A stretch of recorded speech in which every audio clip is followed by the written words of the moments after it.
E muito bem. O tema do estudo de hoje é os três anjos e a sua mensagem. Amém? Amém. Esse é um estudo muito bom, maravilhoso, e eu acredito que quase nenhuma igreja, ou nenhuma igreja, sei não, eu acho que só a Igreja Adventista prega essa mensagem aqui, a mensagem dos três anjos. Então fique bastante atento, tiver alguma dúvida, alguma pergunta, você faz agora, tá? Você faz no final. Eu quero começar falando para vocês sobre o conceito de verdade presente. O que seria a verdade presente? A verdade presente é aquela verdade para aquele tempo, ok? Cada tempo tem uma verdade presente. Vou dar um exemplo.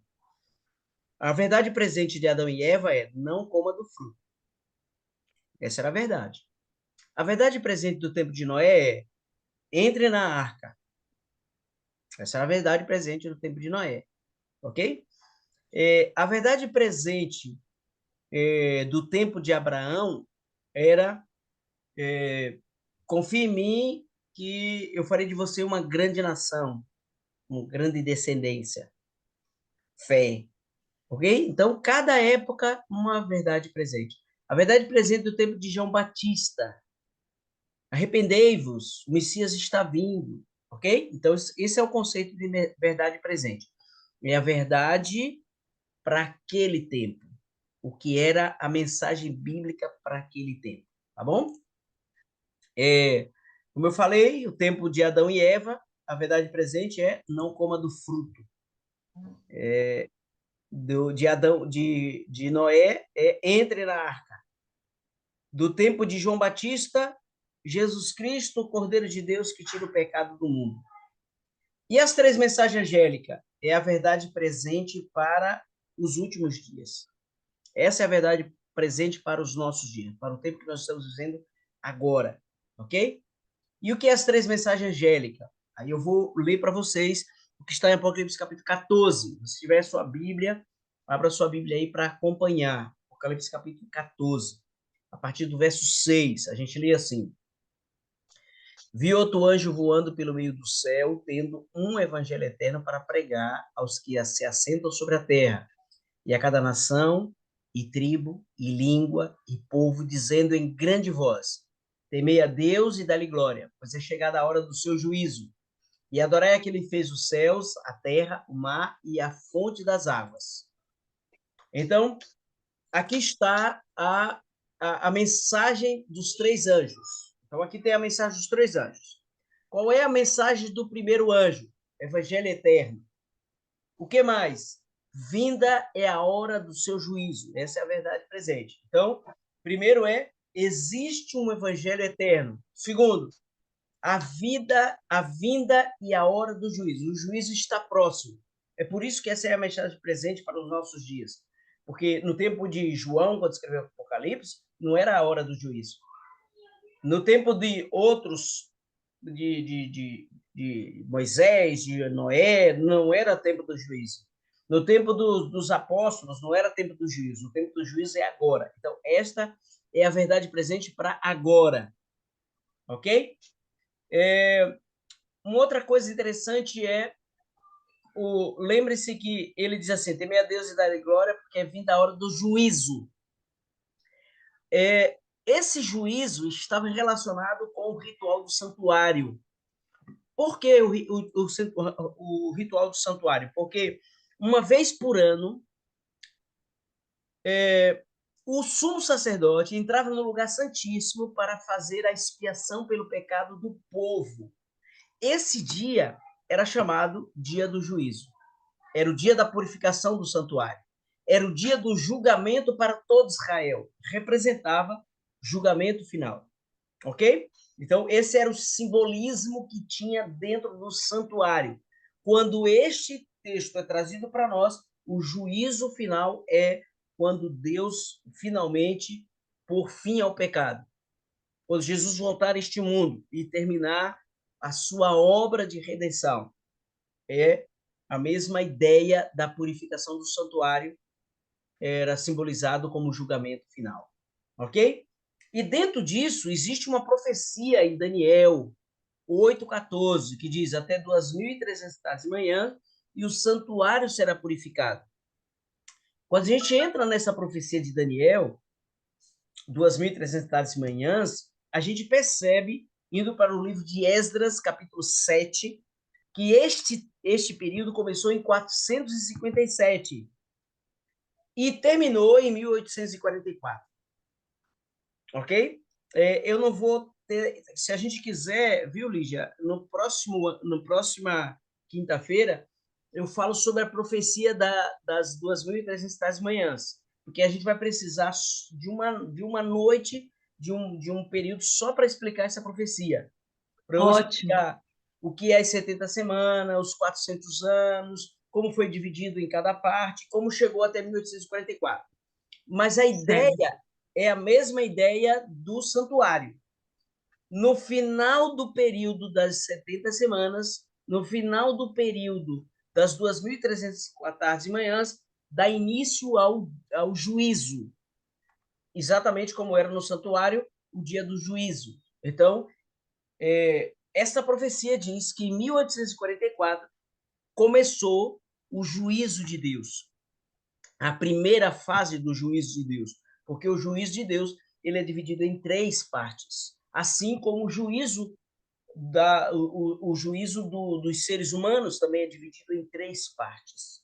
A primeira parte do juízo, quando alguém está fazendo o juízo de alguém que está diante de um tribunal, a primeira parte nós chamamos de investigação, ou o juízo investigativo, é quando as provas são trazidas e os advogados apresentam as provas para condenação ou para absolvição. Depois disso vem a segunda fase do juízo, que é a fase da comprovação, que vai comprovar se aquelas provas são verdadeiras e comprovar se o réu é culpado ou inocente, para finalmente chegar à terceira parte do juízo, que é a juízo executivo, é quando executa o juízo e é ou liberdade ou condenação, ok? Então, a gente percebe que existe aí três tipos de juízo. A gente chama o primeiro juízo investigativo de juízo pré-advento, o segundo juízo a gente chama de juízo comprobatório e o terceiro juízo a gente chama de juízo executivo, quando é finalmente executado a sentença, ok? Muito bem. A segunda parte da mensagem, das três mensagens angélicas, é adorai aquele que fez.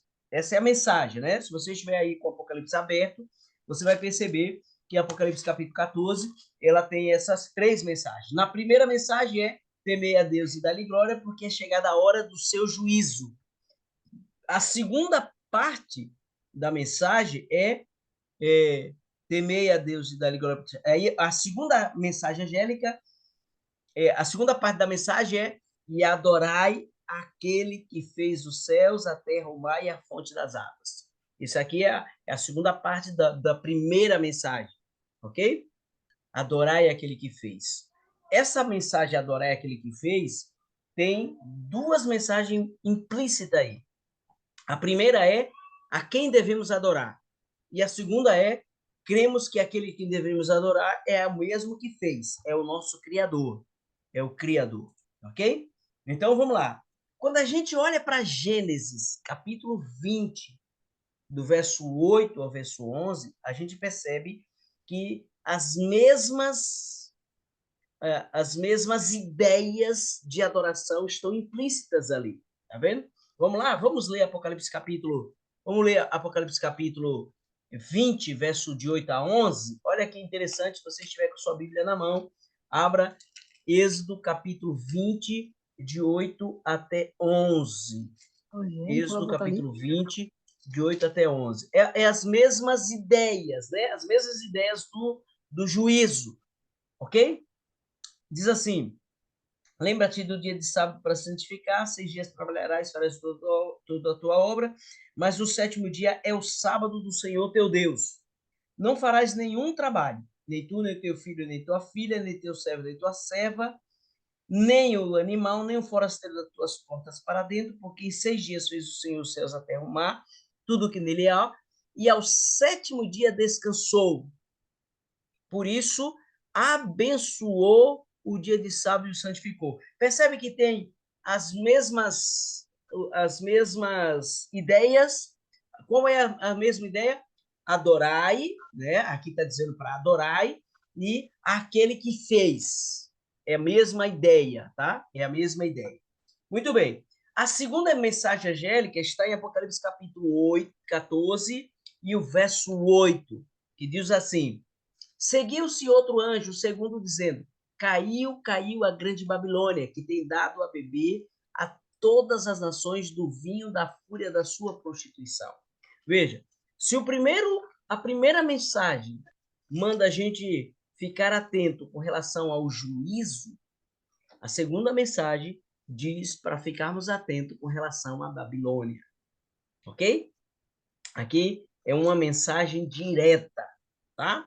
Então, a primeira mensagem angélica, dia do juízo. Se prepare, o juízo está chegando. Você tem que temer a Deus e dar-lhe glória. Você tem que dar glória ao Criador, aquele que fez os céus, a terra, o mar e a fonte das águas. Ok? Segunda mensagem, caiu Babilônia. Caiu Babilônia. E enquanto que a primeira mensagem diz para a gente estar preparado para o juízo, a segunda mensagem diz: Babilônia vai cair. A pergunta é: quem é Babilônia? Ou de que Babilônia estamos falando? Estamos falando da Babilônia Império, a Babilônia que surgiu em 605 a.C.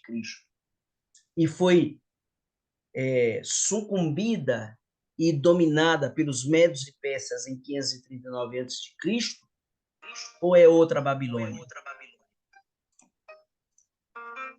Ou será que estamos falando do significado de Babilônia? Não pode ser o Império Babilônico, não é Babilônia a cidade, Babilônia é o Império. Por quê? Porque essa já foi destruída, essa já caiu. Essa caiu em 500 essa caiu no ano 539 a.C., com a invasão dos Médios e Persas. Então, só podemos estar falando de uma Babilônia espiritual. A palavra Babilônia vem da raiz Babel, que significa confusão. Então, se João está falando e é algo espiritual, e se é algo religioso, então ele só pode estar falando de uma confusão religiosa. Então, quando diz caiu, caiu Babilônia, é porque esta confusão religiosa vai cair por terra. O que que João está dizendo aqui? O que Apocalipse está dizendo? Olha a sequência da ideia. A primeira ideia é: está vindo o juízo. Se prepare. Deus vai fazer juízo. Haverá um acerto de contas entre o ser humano e Deus. Não esqueça disso. E aí vem a segunda parte. A segunda parte é: essa confusão religiosa vai cair por terra. Vai desaparecer todo tipo de confusão religiosa. Vai ficar claro, vai ficar esclarecido. Essa confusão religiosa vai desaparecer, porque hoje o que nós mais temos é confusão religiosa. Não existe uma religião que tenha mais divisão do que o cristianismo. Não tem. Você pode procurar as grandes religiões mundiais e suas divisões, vocês vão perceber que, na maioria das vezes, as religiões elas se dividem em três partes: as ortodoxas, as liberais e as neoliberais. Então, toda religião ela se divide assim. A ortodoxa é aquela raiz que não muda nada. As liberais é aquela que tem o conhecimento da religião raiz, mas ela incrementou alguns detalhes. E a neoliberais é aquela que não é nem mais parecida com a raiz. Ela tem um outro segmento, mas é dentro da mesma religião. Porém, o cristianismo, ela tem uma imensa variedade de segmento, criando uma tremenda confusão. Uma tremenda confusão. Nunca existiu tanta confusão dentro de uma religião como dentro do cristianismo. Porque Satanás ele fez uma estratégia. Ele pensou assim, olha, eu vou primeiro matar esse povo. E no início da igreja, no primeiro século, quando o cristianismo estava surgindo ali com os discípulos, houve muita morte, muitos mártires. Só que os historiadores do primeiro século diziam, né, que a morte dos cristãos era como semente. Quanto mais matava cristão, mais cristão surgiu. Até que Satanás teve uma outra estratégia. Confusão. Vamos confundir. É por isso que tem gente que sai de uma igreja, monta outra igreja, e cada um vai montando a sua igreja, montando. Hoje existe uma imensa variedade de religião dentro do cristianismo, de segmento religioso dentro do cristianismo. Uma verdadeira confusão. A terceira mensagem, Apocalipse 14, 9 a 11, diz assim: Seguiu-se a este outro anjo, o terceiro, dizendo, em grande voz: Se alguém adorar a besta e a sua imagem, receber a sua marca na fronte ou sobre a mão, também esse beberá do vinho da cólera de Deus, preparado sem mistura do cálice de sua ira, e será atormentado com fogo e enxofre diante dos santos anjos e na presença do Cordeiro. A fumaça do seu tormento sobe pelos séculos dos séculos, e não tem descanso algum, nem de dia nem de noite, os adoradores da besta e da sua imagem. Quem quer que receba a marca do seu nome. Percebeu que aqui já entra em um outro aspecto? Então, enquanto que a primeira mensagem diz, haverá um juízo, se prepare, a segunda mensagem é, há uma confusão religiosa, mas essa confusão vai cair. Deus vai revelar a verdade, muitos vão seguir a verdade, em contrafação à mentira desta confusão causada pela religião. Quando chega na terceira mensagem, ele diz assim, alguém vai adorar a besta, alguém vai adorar a sua imagem, e alguém vai receber a marca na fronte, e na testa e na mão. E aí, a mensagem é, aquele que receber, aquele que adorar a besta, a sua imagem, aquele que receber a sua marca na fronte ou na mão, este que tem a marca da besta, esse que tem o selo da besta, esse que adora a besta, esse que tem a sua imagem, que recebe a sua marca, este beberá do vinho da cólera de Deus. E é interessante que aqui está dizendo que é sem mistura. Por que é sem mistura? Porque assim, ó, hoje a misericórdia, a cólera de Deus, a ira de Deus é misturada com misericórdia. Há uma mistura com misericórdia. Deus age, Deus disciplina, Deus às vezes pune, Deus permite que o castigo venha, mas todas essas coisas Deus envolve o ser humano com misericórdia. Ele castiga com misericórdia. Ele pune com misericórdia. Ele permite o castigo com misericórdia. Mas aqui está dizendo que aqueles que receberem a marca na fronte e na testa vai receber a ira de Deus sem misericórdia, sem a mistura da misericórdia.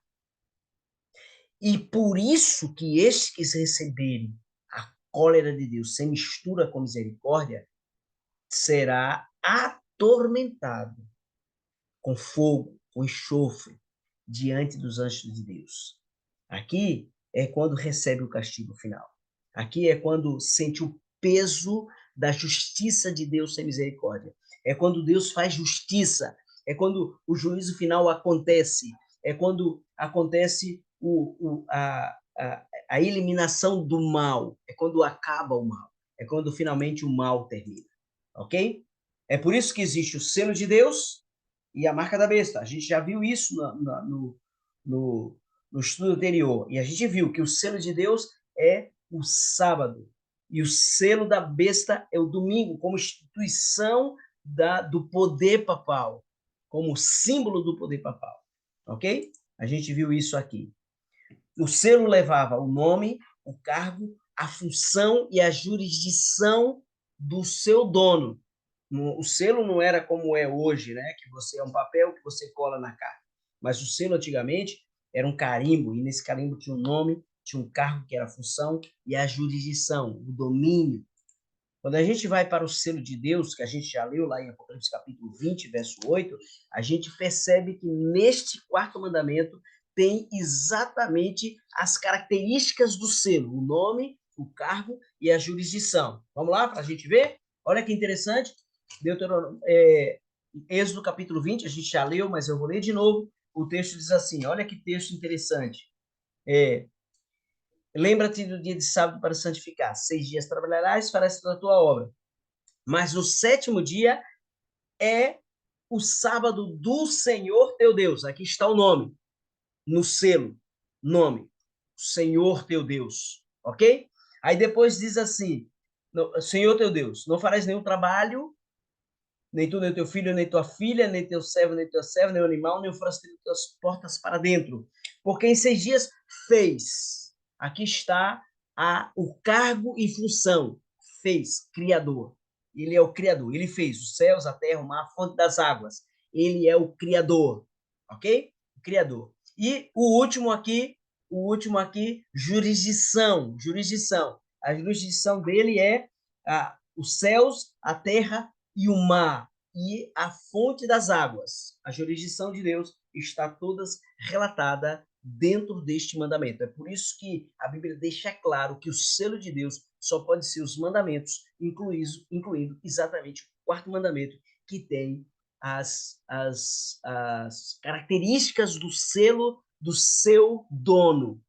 O nome, Deus, função, criador, domínio, céus, terra, mar, fonte das águas, universo, o domínio, ok? E, claro, um texto que deixa isso muito claro é o texto de Êxodo, capítulo 20, verso 20, que diz: santificai os meus sábados e servirão de sinal entre mim e vós, para que saibais que eu sou o Senhor, vosso Deus. Aqui está o selo, aqui está o sinal, a marca. Essa palavra sinal é uma palavra chamada estibo, e esta palavra significa aquele sinal que existia dentro do ferrão para você marcar o gado. Então é como se Deus estivesse assim, olhando para o seu povo e com o seu ferrão, com o seu estibo, ele vem e aferroa o seu povo, marca seu povo, com um sinal, com um selo, com o registro dele. E o que é o sinal e a marca e o registro de Deus, de acordo com Ezequiel 20? O sábado servirão de sinal, de selo, de marca, de estilo, para poder marcar o seu povo. Sinal de Deus, em contrafação ao sinal da besta. Selo de Deus, marca de Deus. Domingo é a contrafação. Percebe? E aí existe o ecumenismo, que é a junção de todas as religiões. E dentro disso, o propósito é santificação do domingo e imortalidade da alma. É isso que esse ecumenismo vai trabalhar. É isso que essa junção de igreja vai trabalhar. É isso que vai criar grande confusão. É isso que vai criar grande Babilônia, que vai... o texto diz que a Babilônia vai dar de beber do seu vinho para as nações, através da santificação do domingo e da imortalidade da alma. É por isso que Deus faz um convite especial para cada um de nós. Um convite é muito especial. E esse convite está em João 8,32. Se, pois, o Filho vos liberta, verdadeiramente sereis livres. Esse é um convite especial que o Senhor está fazendo.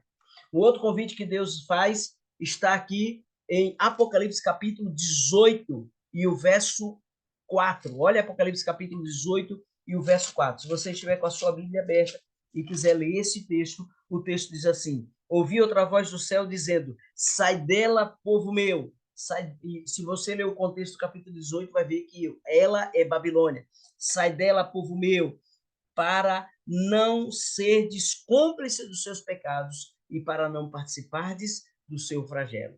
O que Jesus está fazendo, o que Deus está fazendo é um convite. Saia do meio da confusão, saia do meio de Babilônia, que está ensinando o que é errado, para vir para o meio da igreja do povo de Deus. Este é o convite especial e é meu desejo que você, de fato, aceite esse convite de Deus para sair de Babilônia, sair da confusão e adorar aquele que fez os céus, a terra, o mar e a fonte das águas. Amém?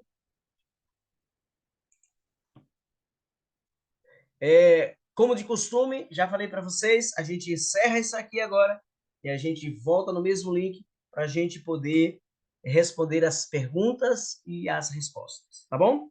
Que Deus abençoe a todos. Até daqui a pouco. Mesmo Amém. link, tá bom?